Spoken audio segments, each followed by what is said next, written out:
What's that song from the Bee Gees? Oh, yeah. Staying alive. That's what the Golden State Warriors did. The best news yet has come for Warriors fans as they got the dub in Game 7, 103-89 over the Houston Rockets. And it was a hard-fought game. We're going to talk about Game 7 on the front half of today's show. But then on the back half, we have to get to the next round as time is of the essence right now for Golden State. They go to Game 7 and then they got a one-day break in between that and traveling to Minnesota for Game 1 of the Western Conference semifinals. So we'll talk about a series preview for Warriors versus Timberwolves on the back half of today's show as Minnesota enters in as a pretty slight favorite at minus 175. In Game 1, they are a pretty heavy favorite, though, at minus 7.5 on the spread.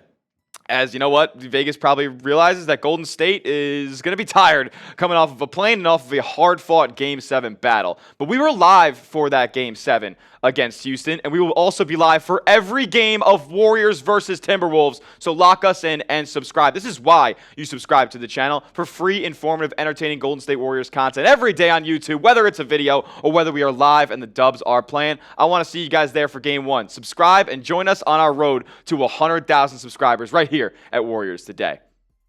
Okay, let's talk about this game a little bit, and we can kind of go over the numbers of what Golden State did, where obviously we know the massive game of his life from Buddy Hield, but let's look at this game as a whole and at a glance right here. As Golden State in Game 7 shoots 42% from three-point range, and the theme of the entire series we knew was the battle on the glass and Houston's kind of domination in the rebounding category, and Golden State got out-rebounded by 14 last night and heavily out-rebounded on the offensive glass as well, but they were limiting Houston in the half-court offense. They ran a couple of zone looks that really messed up what Houston was trying to get on that end, and then when you have the performance that Buddy Hield put on last night, then you were going to win Game 7s. It always feels like Game 7s are just the biggest moments for all these role players that just come out of the woodworks and have a massive game. I mean, Hield in Games 4 and 5 combined for 4 points.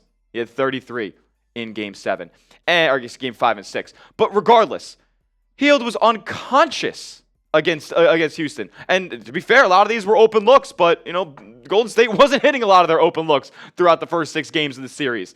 Buddy comes, as this player who has been inserted into the starting lineup as Kerr's tried to go through different looks here and match up schematically with Houston and what they try to do defensively, and Buddy Hield exposed them last night. And if he can continue to do this, and I'm not saying drop 33 points a game against the Timberwolves, but just consistently hit the open jumpers and do your job, then Golden State's ceiling is exponentially lifted. Like, we've been talking time and time again about what support Golden State will see from players not named Jimmy Butler and not named Steph Curry. Well, we got our answer last night as Hield went absolutely off. And how was Golden State really inspired to have a performance like this? And Hield specifically, he noted this in the postgame. He said, "We had a very emotional meeting led by Draymond, Steph, and Jimmy." And Draymond talked about this in the postgame, where he was talking about that they've had a ton of these types of meetings before, but this was a special conversation and one that he's going to remember for the rest of his life. Kerr talked about the meeting as well, about how important it was, and about how Draymond kind of came to the whole group and was like, "Listen, guys, I lost my composure in Game 6, and I'm going to bring it back for Game 7. I'm going to have us locked in and ready to go," because what Kerr was talking about, what Draymond was talking about, that flagrant foul in the beginning of Game 6 really set the tone for Houston and their ability and kind of took away Draymond's ferocity on the defensive end. But going back to Buddy Hield here, I want to see him continue to be a factor in this lineup and continue to bring the energy on both ends of the floor. Yeah. On the defensive end, you heard that right. Buddy Hield making a defensive impact in Game 7. And a couple times throughout this series, we heard Jimmy Butler reference that. Here's what Steve Kerr had to say about Buddy's performance. He said, "I thought that his defense was tremendous tonight. One of the keys to the game was Fred VanVleet only got 2 free throws. Fred just destroyed us the last 3 games. And I thought Buddy did a great job on him and on Jalen Green, who only managed 8 points on 8 shots. So this was not just a lights-out shooting performance from Buddy. It was a two-way performance." And Kerr wasn't the only one to note what Buddy did on the defensive end. Jimmy Butler in his postgame, and we know the kind of frenemy brotherly love that Jimmy and Buddy like to throw at each other. He didn't want to give him a ton of credit, but once Buddy stopped joking around and Jimmy stopped joking around, he praised the defensive effort and talked about how big of a factor that Buddy was in this ball game. And 22 points in the first half, man. He completely set the tone, and that was a portion of the game where Steph was not incredibly effective. Now, turn the page to the third quarter, and into the fourth quarter, Steph takes complete control of Game 7. 22, 10, and 7 on the night. Led the team in rebounds. Tied for the team lead in assists. I mean, Houston threw the kitchen sink at him last night. Like, they were throwing everything at the wall when it comes to defending Steph. Double teams on the ball. Double teams off of the ball. Full deny. The matchup zone that they've been running throughout this series. Just wasn't enough. It just wasn't enough. When 30's on your team and he sees the bright lights, he perks up, and he delivered in the biggest moments, man. That dagger three down in the final couple minutes of that fourth quarter with Golden State going on a 12-0 run. It was awesome to watch Curry doing his work, man, and they're going to need, obviously, massive contributions from him moving forward. Jimmy, he was solid. I mean, guy played 45 minutes. Unreal, especially with the injury that he's faced in this series, and he's playing basically without a rear end. Yeah, he's playing his rear end off. That's what it kind of seems like at this point. 28 and 7 again, filling up the stat sheet, directing traffic. He was hitting a couple jump shots. It seems like the only jumpers, as you see, he goes 2 for 3 from long range. The only jump shots that he hits are the most difficult shots that you've ever seen in your life. Late in the shot clock, fading away, a grenade thrown to him late in the shot clock. Doesn't matter.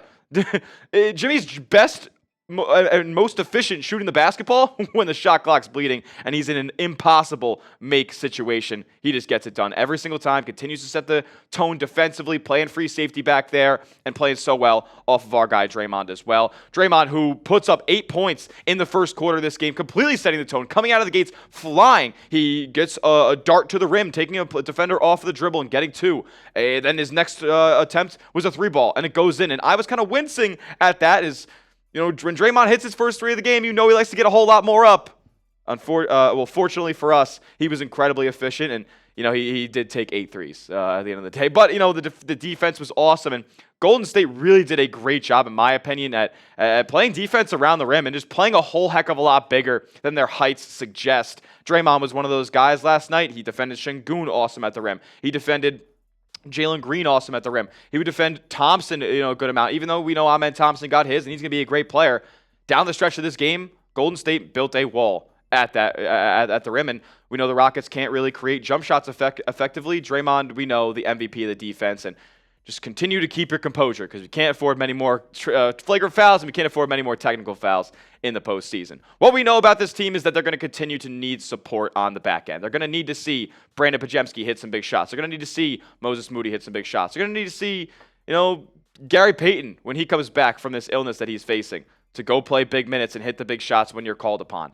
Golden State sees a ton of wide open opportunities because teams do not, respect or fear their supplemental, cast, the supporting cast outside the three-point line. They need to hit those shots, and that's just what it comes down to at the end of the day. It is a make-or-miss league. But Golden State, they made enough last night. Are you happy that the Warriors won Game 7? I think you are if you're watching this video. If you are, give me a like down below. Smash that thumbs up icon if you're happy that Golden State is on to the second round, the Western Conference semifinals in the 2025 NBA playoffs. Hit that thumbs up icon if you're hyped.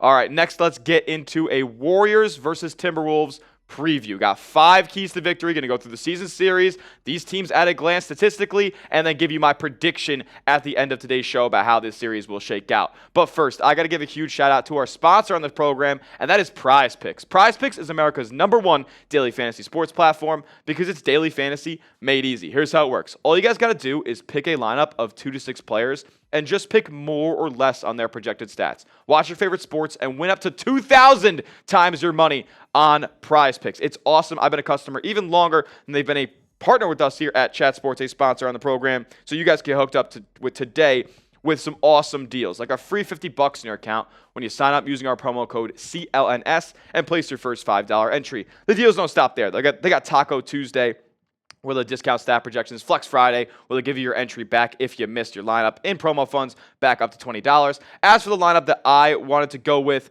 for tonight's playoff action, it's the Celtics and the Knicks matching up in Game 1. I'm going Jason Tatum more than 5.5 assists. Jason Tatum gets doubled like nobody else in this league. I think he's going to find some open shooters. Mitchell Robinson, more than 5 rebounds. I think the Knicks are going to deploy him as a big body down low. He's going to grab a bunch of boards. Jalen Brunson, less than 27 points. I know this is crazy. He went absolutely insane against the Pistons, but the Celtics are one of the best teams in the league, if not the best, at defending number 11. So you can take my picks or fade them. Just make sure you go and do it at PrizePicks. Download PrizePicks today. Use the promo code CLNS for $50 instantly when you place your first $5 entry. You don't even have to win that entry to receive the $50. It's guaranteed, so take advantage of it. PrizePicks, run your game.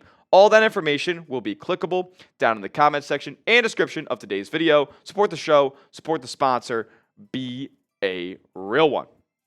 All right, let's get into Warriors Timberwolves round 2. Listen, right off the bat, I think they're going to get rolled in game 1. Let's be honest, 37-year-old Steph, 35-year-old Jimmy, 35-year-old Dre, they probably get their doors blown off in game 1. But I'll be here, and I'll be ready to roll and ready to get hyped and sing, "Oh, I love the Warriors," if they keep it close and potentially win that game 1. But this is going to be a battle. Another physical team, another team that has a bunch of bodies to throw at Steph. And we, Golden State has the opportunity here to kind of use last series to their advantage, and the kind of the physicality that was shown back then to translate over to this series here. As for what happened in the regular season between these two teams, Golden State won it handily, honestly. 3-1 in the season series after a lackluster first performance where really nobody was cooking for Golden State. They rattle off 3 straight wins, but something of note about all 4 of these matchups is the last one was on January 15th.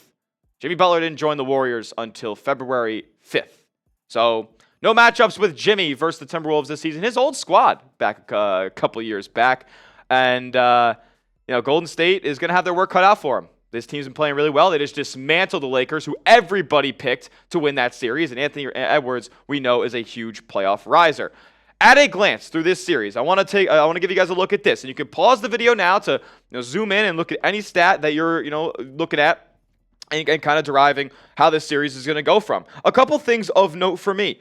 As for what Minnesota does defensively, they are the 3rd best rim defense in the league. They allow 64.2% at the rim. That ranks 3rd in the NBA. Also, as far as what they do offensively, they take a ton of threes, and they also make a ton of threes. They're the 4th most efficient three-point shooting team in the entire league. Meanwhile, Golden State, they're middle of the pack in a lot of offensive stats. Another thing that I know is that Minnesota can get out in transition. They rank 2nd in the entire league in opponents' points per possession off of a miss. So, Golden State's going to want to get out in transition there. And, Golden State's a good transition team themselves, especially after the trade of Jimmy Butler. The numbers for the full season might not reflect that right now, but this is a slow team that Golden State's playing. If they can dictate tempo, look at Minnesota. They rank 30th in the league at frequency running in transition and scoring off of those opportunities. So Golden State's in a unique opportunity to be playing a team that plays a quite different style from them. And if you have any other stats that jump off the page here for you, let me know what you're looking at down in the comments section. With that being said, let's get into my 5 keys to victory as to what Golden State needs to do in order to win this series. And number 1, like I just mentioned, with Minnesota being one of the best shooting teams in the playoffs, in the entire league for that matter, close the F out on shooters. Minnesota got some of the most wide open looks. I believe 3rd or 4th most wide open looks in the entire NBA from 3-point range in the first round of the playoffs. And they have the guys that are capable of doing it. Naz Reid on 4.5 attempts in round 1, shot 50% from long range. Julius Randle on almost 6 attempts, shoots 40% from 3-point range. I honestly expect that to go down, especially with some defense being played by Green. Also, Jaden McDaniels, he shot 37%. Not as many attempts. Honestly, I thought that he would have had gotten a little bit more up. But keep in mind, Minnesota also won this series in 5 games. It was over pretty quickly.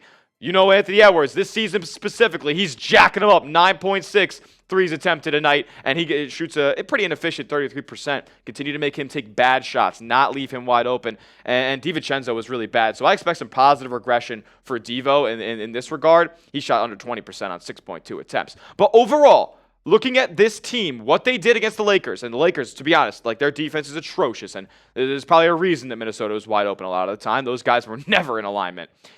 On wide open attempts, where the closest defender is 6 or more feet away, Minnesota got 18.6 attempts per game in that regard, and they shoot 42%.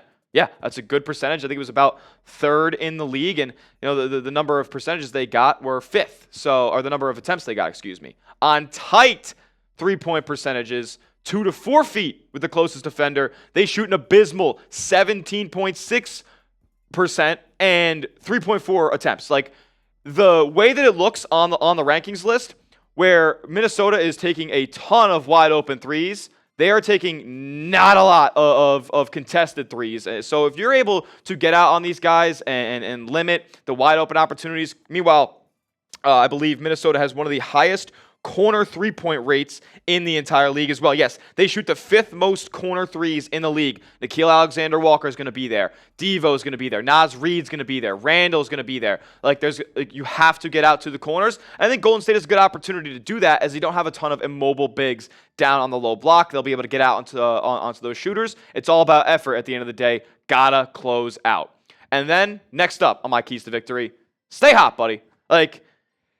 I'm not ready to anoint Brandon Podziemski, even though I've said I have been kind of in the past. I'm not really ready to anoint Brandon Podziemski as the third scorer. He hasn't shown me enough in the biggest games of the season to be able to have that title. And to be fair, Buddy Hield didn't in Game 5 or Game 6 either, but he showed the hell up in Game 7, and he has been excellent against the Timberwolves in the opportunities that he's seen this season. Back on December 6th, only saw 13 minutes played in that matchup, and to be fair, nobody was really good for Golden State in that game. He only puts up 4 points. Doesn't really get up a ton of attempts either, so that's kind of a wash. I don't even look at that game in a sense, but times that he's getting 20-plus minutes, he is kind of balled out for the most part. Look at that game on December 8th. You could argue, is that Buddy Hield's best game of the entire season? 3 steals, 27 points. He shoots an incredibly efficient 10 of 18 and 7 of 13 from 3. Are we going to be seeing 10-plus attempts from Buddy Hield from long range multiple times throughout this series? I'm curious. Also, go down to January 15th. Where Golden State wins a tight game. Buddy Hield plays 30 minutes, puts up 18 points, 5 stocks. Are you serious? And another efficient game as well. So this feels like an opponent that Buddy is pretty comfortable against. And at his best, this guy's a huge boost. He opens up so much on the floor as a floor spacer. Over the last 60 games since Buddy was lights out to start the season, it's been pretty bad, man. Shooting 33% from three-point range, but if this is the time where he turns the corner, then I am all for it. And yes, I'm mentally preparing for a couple of games in this series where Buddy is the worst player on the floor and he shoots 0 of 6 from the field, 0 of 5 from 3, and I'm screaming at him post-game. But at his best, he is a massive boost for this team and opens up so much for Golden State offensively as a shooter that opponents really, really have to respect. Next up on the keys to victory, Rudy Gobert. He was the biggest factor to Minnesota dominating the Lakers in the way that they did in round 1. He was just a total mismatch. LA just didn't have anything to match up with him with. And Golden State, to be honest with you, they don't really either. And when he played against the Dubs this season, he was solid, man. 12 points a game, 10.5 rebounds. You're not going to keep Rudy Gobert off the glass. He was a little bit streaky offensively, but to be honest with you, I'm not really too worried about Rudy Gobert's offensive impact. The thing is, you weren't able to run him off of the floor, though. He was still able to play 35 minutes a night. My issue with, my whole contention here with lessening the Gobert impact is him on the defensive end. Obviously, we know at the rim he is the best defender in the entire league. Not named Victor Wembanyama right now. I'll give him that distinction right now. But Golden State is a bad team at taking the ball to the rack. They're also doing it at one of the lowest frequencies in the entire NBA. So how about you just don't do it? How about you just play the perimeter game? Shoot jump shots. Do what kind of got you here as a team. Golden State shoots the third most threes in the entire league. So second most threes in the entire league. Do what got you here. Get up a bunch of shots from the outside. Make Gobert play in space. That is the number one key. The blueprint to taking Rudy Gobert out of the game, speeding it up. Get out in transition. When they miss, you guys got to go. Force those live ball turnovers. Get him running. Get out in transition and abuse his drop coverage on the ball screens as well. What we know about Gobert is that he just can't stay on switches with guards on the perimeter. So what he does is he'll drop back and kind of play the drop coverage defense so nothing, no rolls or cuts to the rim are allowed. But what that does for Steph Curry is it opens up the entire floor and he's able to get a ton of wide open looks. And just kind of abuse Gobert in the ball screen in general. Like if he's going to play drop, pull. If he's going to play up on you, then find the mismatch, attack him off the dribble, and hopefully you're at the rim before his hand can get there. There's a clear blueprint to playing Rudy Gobert off the floor. The Lakers, they just weren't able to do it. I think Golden State can. Next up, taking care of the basketball. And the rest of these, like we'll keep pretty short, right? Like we don't have to reinvent the wheel when we're talking about not turning the ball over for Golden State. Steve Kerr has voiced his frustrations about it, and it's plain to see this has been the theme of what Golden State does in wins versus losses. You see it here. They average 5 more turnovers a game. They give away 5 extra possessions in the 3 losses against the Houston Rockets than they did in the 4 wins where they only gave up 10 turnovers a game. Only turned it over 6 times in Game 7. That is the recipe for success. Keep it simple. Don't try to rush too quickly into your actions. That's what Steve Kerr said was the root cause of all these turnovers, rushing. Take your time when you're in the half court, but when you're able to speed this game up and get in the fast break, do that as well, but do it with caution. Don't give the Wolves easy opportunities like you gave the Rockets in those 3 losses. And then finally, Steph, just do your thing, baby. Do your thing. 30, get out there, be the Hall of Famer, be the top 5 player that you are, because this team goes as far as Steph takes it. And he was really good against Minnesota in 2024-2025. Like, he averaged nearly 30 points a night. He was diming up teammates for 7.5 assists for each of those 4 games, and shot 46% on 12 three-point attempts. That's ungodly. That is an ungodly percentage that Curry shot. And listen, he was kind of taken out of the game in a lot of instances against Houston. The way that they defended him, I expect Minnesota to throw a couple of those different actions at Steph. But he's got to overcome. I do think that Minnesota probably has the more physical athletes to be throwing and rotating in and out on Curry. But as far as capable defenders go, it's a total wash. Minnesota has McDaniels, Alexander Walker, Edwards you could throw on Curry as well. Conley even in some instances. Like, they have a lot of bodies they can throw at Curry. It's up to him to, figure out ways to effectively find holes in this defense and make them pay for it. And a way that I think that could happen is off the off-ball screen actions. Minnesota is one of the worst teams in the NBA at defending off-ball screen actions. This season, they gave up over a point per possession, on off-ball screens. That ranked near the bottom of the entire NBA. So they clearly have trouble guarding this. This is a way that Steph loves getting open. It's a way that I think that Golden State can kind of find holes and find weaknesses within this Minnesota defense to be able to get Steph in a rhythm, and that opens up a ton more for the rest of the players on this Golden State team, because if he gets hot, they're going to start throwing doubles, and if they're throwing doubles, he's going to throw it off to somebody wide open, somebody else will cut to the rim, and they'll play another 2-on-1 there in the half court, and Golden State will get some easy opportunities. But those are my 5 keys to victory. I'm going to give you my prediction in just a moment, but who do you got? Let me know. GSW in the comments section for the Warriors. Type of MIN for the Timberwolves if you think Minnesota is going to take this thing. And let me know how many games you think this series goes down in the comments section. And here's my prediction. It's Dubs in 7, baby. This is going to be a long series. It's going to be back and forth, punches thrown, Draymond versus Gobert. And I can't wait to get it all started right here on the channel. We will be live for Warriors-Wolves Game 1, so make sure you are subscribed to Warriors Today. We are on a rocket ship. Cannot thank you guys enough for all the support that we've seen on the channel. I know today was a long video, and if you made it all the way to the end, give me a real one down in the comment section so I know who the realest ones are. We'll see you guys all in the next one, and as always, let's go Dubs.